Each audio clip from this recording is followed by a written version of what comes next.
What's up, Informed Mystics? Erika here with my lovely co-host, Drew.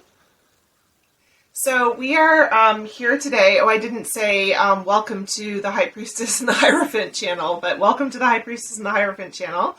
We are here today to do a video on how to create a mystical practice, getting down to brass tacks about if you want to, so you want to have these mystical experiences, you want to, quote unquote, be a mystic or explore mystic realms. How do you actually create a regular practice where you're setting up the conditions so that you can have these mystical experiences? So we set out, as usual, 3 questions, right, Drew? Right. So our first question is, this is my version of the question. I know the wording was a little bit different, but here's my version of the question. What are the practical steps you take to be open to mystical experience? So do you want to start? Go ahead. Yeah, no, I was just going to say before we get into it, I just want to apologize. My voice might be a little weird and I'm fighting off a cold, so and a little low energy, but just bear with me. Okay. So I jotted a few notes down. I think I thought about this one more than the others, this question. And I think for me, what I realized is that it comes down to 2 things that are central to creating that space for mystical experience for me personally.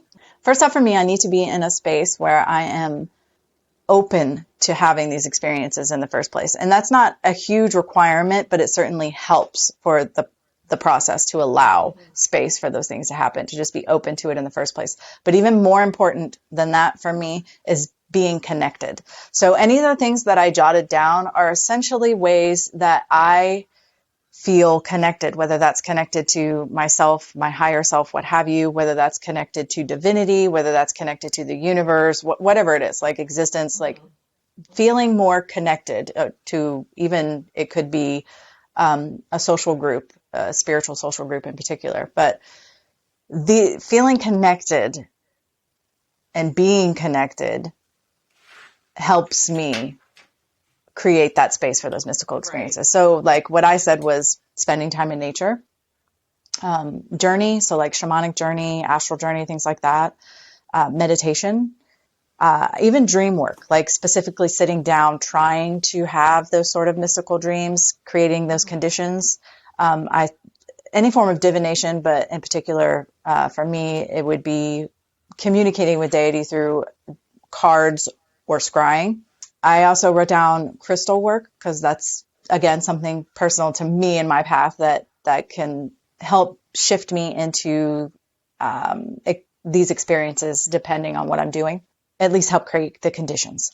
And then I also wrote down chakra work and kundalini work. Again, these are all kind of specific to me, but these are things that help me get into that space of connectedness and can open me up if I practice them on any regular basis for these mystical experiences. Right. I think I had some similar thoughts. I think, and as I'm listening to you, it kind of helps me flush that out a little more. I think, there are 2 aspects to this in my mind. There's setting intention, and then there's getting into a state of receptivity to receive those experiences. And really, those are the practical steps, and those can happen in multiple different ways. Like setting intention can happen by, getting yourself into a space that is intended for mystical and spiritual experience. Like, for example, this cabin I'm sitting in doubles as my studio for filming and doing card readings for clients, but also I have altars in here, and this is my sacred space. It's intended that I have mystical experience in these spaces. Or if I'm going out into nature, I can, like you said, I can set the intention before I go into nature, not just to have a hike and enjoy the surroundings, but to actually connect with the divine and open myself up to those mystical experiences.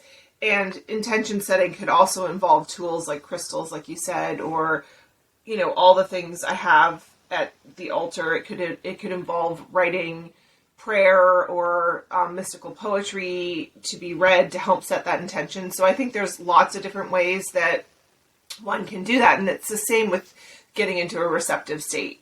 I think, you have lots of different options of how you can do that, whether it's Eastern style meditation, whether, it's like we said, shamanic journeying, listening to drumming, that kind of thing, whether it's other sort of guided visual or no guided meditation, like that you're visualizing, so there's lots of different ways that you can do that. But to me, like the actual practical steps involve step 1, set the intention. Step 2, create a receptive state.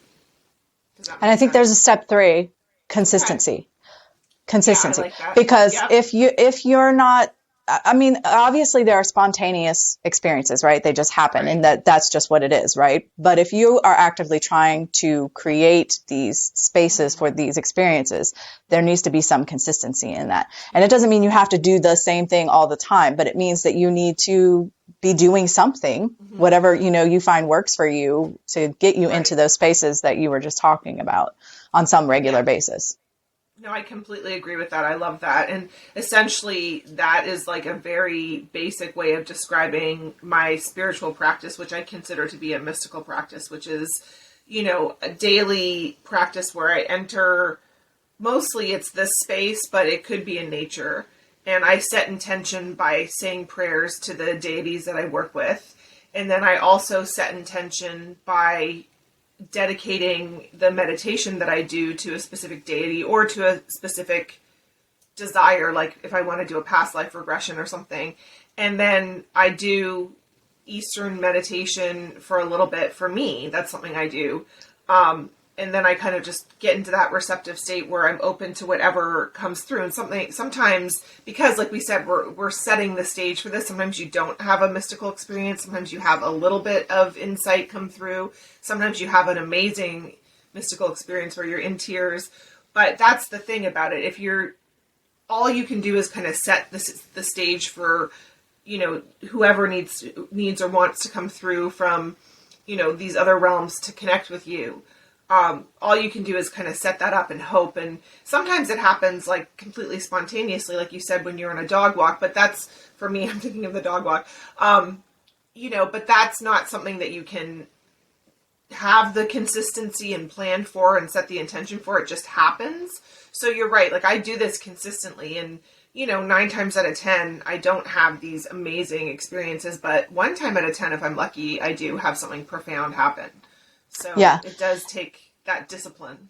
And I would say that even, you could be on the dog walk and have a spontaneous mystical experience, and that could be a direct result of your consistency.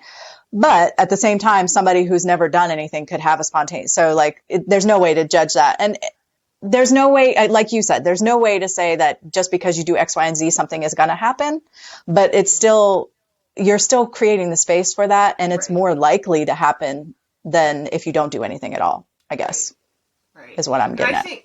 I totally agree. And I think intention is so powerful. I think sometimes we subconsciously set the intention to not have experiences like that. Like we close ourselves off. So when we sit down, like for me, before I do the meditations that I do, that, like I said, usually start with like Eastern style meditation, which for some people who might not understand what I mean by that, I mean, focusing on the breath, trying to detach from my thoughts, not stop thinking, but detach. I always set the intention that I'm open to receive wisdom from whichever deity that, I've decided to work with that day. In my case, because I have a polytheistic devotional practice, if I didn't, I might set the intention to receive wisdom from a tree or from just spirit or whatever, whatever for me is that source of divine wisdom and is the source of that mystical experience, or multiple, spirits, deities that maybe. So yeah, I think that intention is like really important. Like if that's the only thing somebody did, consistently, I would say that that's the most important thing personally. I don't know what your thoughts are about that, but yeah, I think it's powerful. I agree. It's funny because we kind of touched on the second question just now a bit, but I think we can get more specific with it. So the second question is like, how often do we intentionally create those spaces? And obviously we just talked about a consistency, but for me, the answer is still, it varies, just because I don't do, I don't go specifically spend time in nature with the intention of creating space for mystical experience every day, right? That doesn't happen. So like for me, it's kind of, it's where I am on my path at that time. It's what I'm drawn to. It's what I feel comfortable with. It's what makes me feel most connected. That's the thing that I'm going to be consistently doing, that will bring in that. And so, I don't do all the things I listed. I don't do those every day or every week or anything, right? It's just where, like right now, I'm working with the chakras again. I hadn't done that in like a decade, really, the way that I'm doing it now. But it's what I need right now. And it's the thing that's helping me. I'm working with Kundalini energy. I'm doing, meditations. I'm not doing journeying at all right now. And I'm not doing dream work at all right now. I'm not even extensively working with crystals, a little bit, but not like I have in the past. So like for me, I think, again, there's this theme of needing to be consistent, but I don't think that has to look a certain way like it doesn't have to be right. Right. And I think, again, for me, like the consistency comes in with the intention, like whatever, essentially all the tools we're talking about or all the practices we're talking about to me are like, it's kind of like magical practice. It's different things that we utilize in order to strengthen that intention or to strengthen or deepen ourselves into that receptive state. Right. So as long as, for me, it's like an everyday thing where I'm setting that intention and I'm entering that receptive state in one way or the other. Like you said, it might differ day to day. For me, it's pretty consistent in how I do it because I have a strong daily practice. And for me, like, I think part of the reason that I'm disciplined in that is I have deities that I've devoted to, that I've said oaths to, that I've, done initiations with, that kind of thing, or I'm planning to. And so I feel like I have a commitment to them. So that helps me with the discipline side of it. And that's going to differ from person to person. And for me, the answer to the second question would ideally be like constantly and all the time. I would be in that, because like I said before in another video we made, to me, mysticism is about my whole life being a constant dialogue with deity from the moment I'm born to the moment I die and hopefully beyond. So, my intention constantly, ideally, would be to be open to that. But the reality is we live in a distracting world. So, we get distracted and we get out of that state of receptivity or we forget our intention. So having a daily practice for me helps to remind me of that intention. Agreed. Even if it ends up just being like yesterday I was rushed when I did it, but I still did it. I still sat there, even if it was just for a moment, and said, I'm open, I'm here. Like, I agree. Everybody's circumstance is going to be different. And if you can just carve out 7 minutes each day, like that's something. But even if you can't do that, maybe you can carve out, 15, 20 minutes every week, or I don't know, but like as long as there's some consistency, however that works for any individual in their life and in their space. Cause like you said, we live in the real world. Unfortunately, we're not able to just be priestesses of our deity all day long, right? We have families to take care of, jobs, whatever, right? Like, right. That would be nice. In another lifetime. I think in another lifetime I was. No, I agree. And I've had clients where it's kind of like anything in life. Like if you're on a weight loss journey, and you start with like one small little thing, like you stop eating that bagel for breakfast and you switch and you have like oatmeal or something.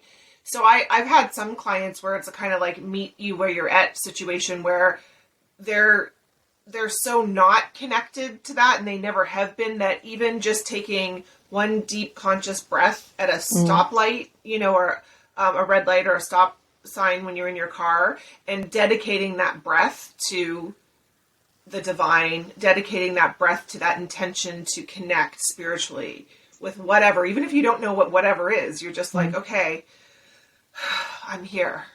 Yeah. Even the self. Just connecting deeper with yourself. Yeah. Right. Or your shadow self, whatever you part of, because it's, to me, mysticism, like what you're connecting with through the mystic practice is anything that's not of this mundane realm. So it's anything that's part of your inner realms, higher realms,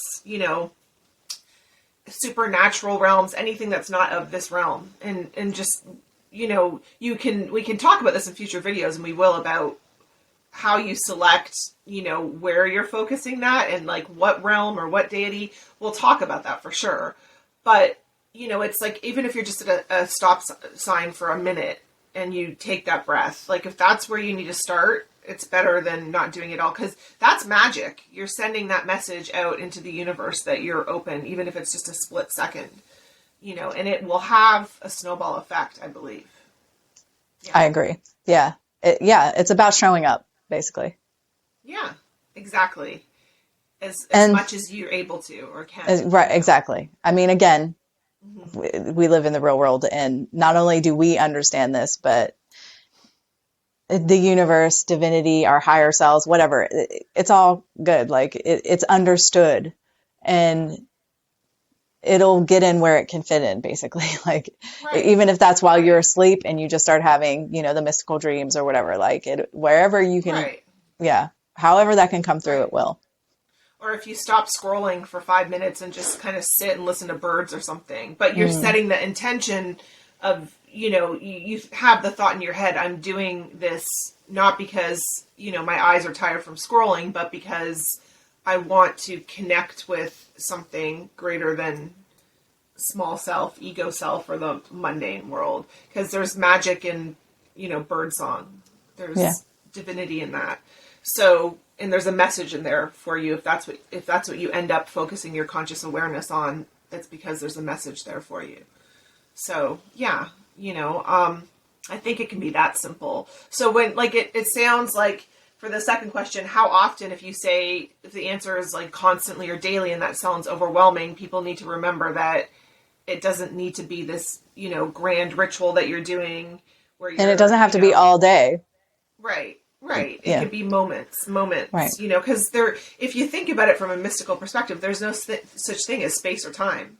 Right. So a moment could be an eternity, for conscious awareness. It's what you're focused on. So yeah, it sounds overwhelming, but it need not be. If all it is lighting a candle, in the evening before you go to bed, and just sitting with that candle for a moment. Like, often I've talked to other pagans who are going through difficult times, and they feel disconnected from their spiritual practice. And this could apply to any Right. religious belief or spiritual belief. And I say, like, how about you just light a candle and sit at your altar, or not even sit at your altar, just light a candle and sit and just be with that energy of fire for a moment. It's actually lovely, isn't it? Yeah, it is. And so the third question we wanted to discuss was like so obviously if you're opening yourself up to mystical experiences, there's something that happens there. Right. There's Right. some feeling, there's some vision, there's some information, something is happening. And so what do you do with that information afterward? I think that's a great question. And since we have a few minutes, we could briefly touch on the experience itself, right? If we want. Like, we can talk about the fact that this experience could be something that comes in the form of a synchronicity, or, a cathartic kind of emotional feeling, or, a visualization that you have, or, a channeled message that you have. Like, you have something profound like that happen, right? And you'll know, because there's a part of you that's in tuned with that will know that this is an important thing, even if it's something as, fleeting as, like, maybe the smell of somebody's perfume who's passed that you love. Like, there's a part of you that understands that that's profound. So I just kind of wanted to take a moment to touch on what the actual mystical experience is. And we'll talk about this more in videos, but, you're going to feel like something important just happened. You might not know what the meaning of that is, or, you might doubt, but the part of you that reacts and says, okay, this was something special and important, and not of the normal kind of And experience. the example I will use as far as like, okay, so a lot of times it can be quite subtle, and then sometimes it's like no subtlety at all, right? But a lot of times it's quite subtle. And I will use the example of deity.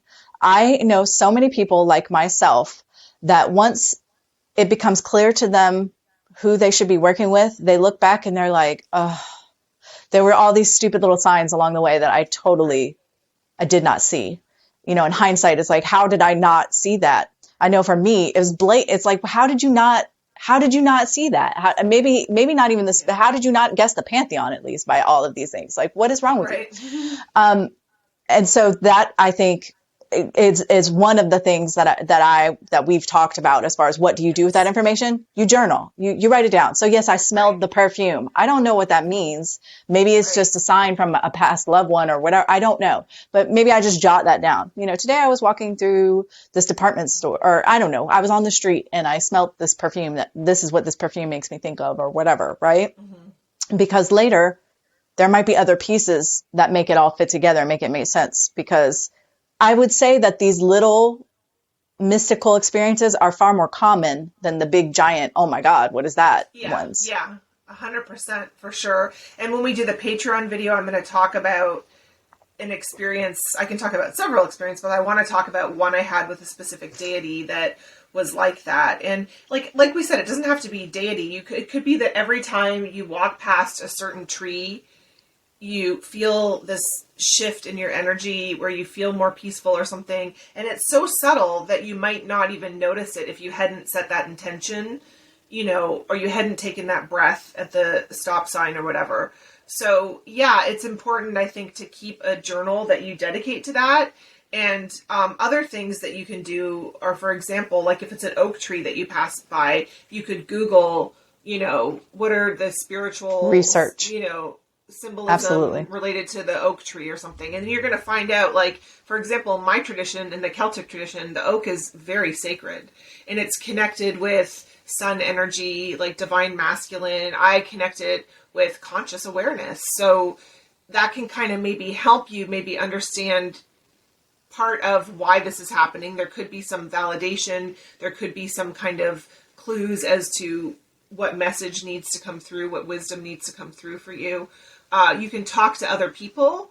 That one's one to be careful with, because depending on who you talk to, they might think that you're, seeing things or hearing things and think you're not all there. But a trusted person you could talk to, not necessarily somebody who's got similar spiritual inclination, but just somebody who will be respectful of your life experiences.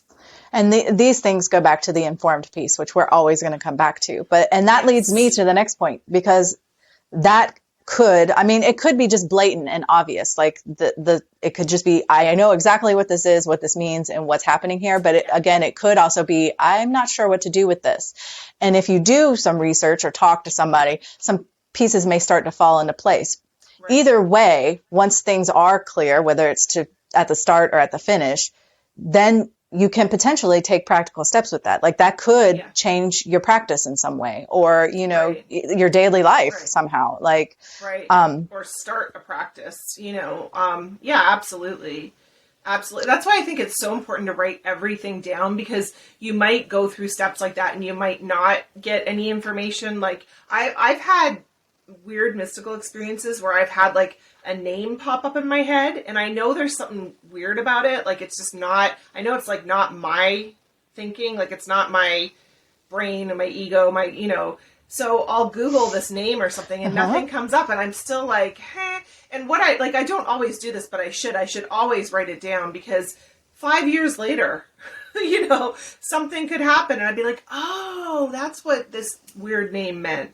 Somebody with that name could present themselves or whatever, a sign that you see, So I really think like recording it is important. I think talking with others, it's like anything in life. Like, for example, for me, like I set the intention that I want to try to find a space outside of my home to do tarot readings locally. I'm telling everybody I talk to, because I'm waiting for that one person to be like, I have a space you can use.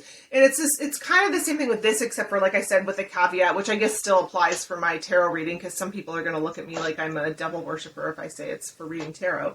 So, you don't want to invite people's judgmental, icky energy that's going to actually, unless you're already prepared to deflect it. Right. Yeah. Right. Unless you've done that work where, it's not going to discourage you. But if you're already kind of doubting your experience, it might be a more profound experience that you are shocked by, and you kind of doubt that you experienced it. So all it takes is one comment to kind of solidify shut you down a bit. And, yeah. Right, and then you forget to write it down, or you consciously kind of shove it into, so. Another thing that I think is high for me personally, contemplating these things, like whatever happened, just sitting with it and just mulling it over on my own, I think is very important. I also think that there are plenty of times where I'll pull out my decks that I work with, I'll set with, and I will sit and I'll be like, can I have some clarification? Can you give me some further guidance or some validation or whatever on this issue? Just to cement it in me or to give me another direction to move in. Like, for me personally, I'm always, when I have what I would deem a mystical experience, I'm like, what do I do? What can I do with this? Because this means something. It's important. So how do I make this, what do I do? Like, do I change my practice? Do I, whatever, like I need to know, because for me, it didn't happen for no reason. There's a reason for this. And I want to know what I do with that, like how that translates into my life or my spiritual path or whatever. Absolutely. I agree with that. I think contemplation, which can be in the form of journaling or taking a walk and just kind of sitting with that. I mean, not to shamelessly plug tarot readers, and myself, but if you don't have cards or you do a reading and you're unclear and you want more guidance, you can always get a reading and get a reader to kind of help you figure out what the cards you pulled meant or cards that they pull. Because I think divination is, a classic thing people do to understand mystical experience. And I will say that Erika just recently gave me a reading, and it drastically changed like my practice, my daily practice, and my path is going to be shifting in should have been expected, but unexpected way, down to, the reading. And so, yeah, absolutely. Tarot can be a huge, boon, a huge aid when navigating any kind of mystical experience or just your spiritual path in general, really. But any form of divination that somebody's comfortable with or that they seek out from a third party, which is kind of nice sometimes to do. Like, again, of course I'm going to say this because I'm a tarot reader, but it's nice to have a third party person evaluating your experience and doing the divination, because it kind of like, you might have some preconceived notions about your experience and you're not completely objective, like anything that you would, get divination or external advice on. But at the end of the day, your intuition about it should be the most important thing. So if you get a reading and the person says something that you intuitively just doesn't resonate about the experience, then, your experience your intuition is the most important thing. And you can also, like, I've done this with dreams where I've again, like, used what we talked about in the beginning, where I've set the stage and set myself up in a receptive state, and I've done like a guided meditation or a visualized meditation, active imagination to go back into a dream and re-enter it. So I can re-enter my mystical experience using the power of my mind, and using altered states of consciousness to re-experience that experience and try to learn more about it. Dreams are a good example. Like, if I have a bad dream, I will re-enter that dream and resolve the situation or retell the story in a way that, I need to resolve that. And maybe through that process, I learn something if it feels like it has mystical significance, So that's another interesting...